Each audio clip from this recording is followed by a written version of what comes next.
গতকালকে বাংলাদেশের একজন বরেণ্য আলেমের সাথে একটা কনফারেন্সে ছিলাম। উনি বলছিলেন যে এক ব্যক্তি, এটা শোনেন, এক ব্যক্তি খুব তার শখ যে তিনি সাহাবীদের মতো নামাজ পড়া শিখবেন। কথা বুঝতে পারছেন? সাহাবীদের মতো নামাজ শিখবেন। তো একজন বরেণ্য আলেমের কাছে এসেছেন, এসে বলছেন যে আমাকে সাহাবীদের মতো নামাজ শিখিয়ে দেন। তখন সেই আলেম আরেকজন আলেমের সন্ধান দিয়েছেন, যা তুমি তার কাছে যাও, তিনি শেখাবেন। তো সেই ব্যক্তি তো অবাক হয়েছেন, কারণ যাকে প্রশ্ন করেছিলেন তিনি অনেক বড় মুহাদ্দিস, আর যার কাছে পাঠানো হচ্ছে তিনি অত বড় মুহাদ্দিস নন, কিন্তু আবেদ, আমল করেন। তাকে গিয়ে বলছেন উনি আমাকে পাঠিয়েছেন সাহাবী বলে নামাজ শিখিয়ে দেন। তখন তিনি বলছেন ঠিক আছে, সুন্দর করে উজু করে আসো, সুন্দর করে উজু করে আসো। উজু করার সময় খালি খেয়াল রাখবা যে আমি উজু করছি শুধু আল্লাহর সন্তুষ্টির জন্য। কি খেয়াল রাখবেন? উজু করছি শুধু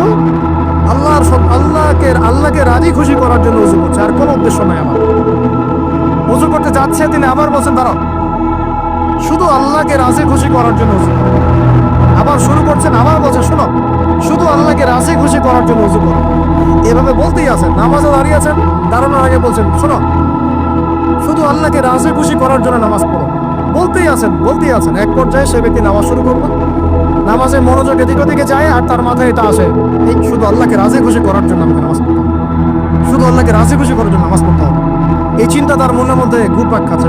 এভাবে নামাজটা সে শেষ করে চিন্তা করছে যে নামাজ তো পুরোপুরি মনোযোগ দিতে পারলাম না। বারবার মাথার মধ্যে এরকম চিন্তা আসছে, আল্লাহ আমাকে মাফ করে দাও, নামাজটা আমার মনে হলো না ঠিক মতো।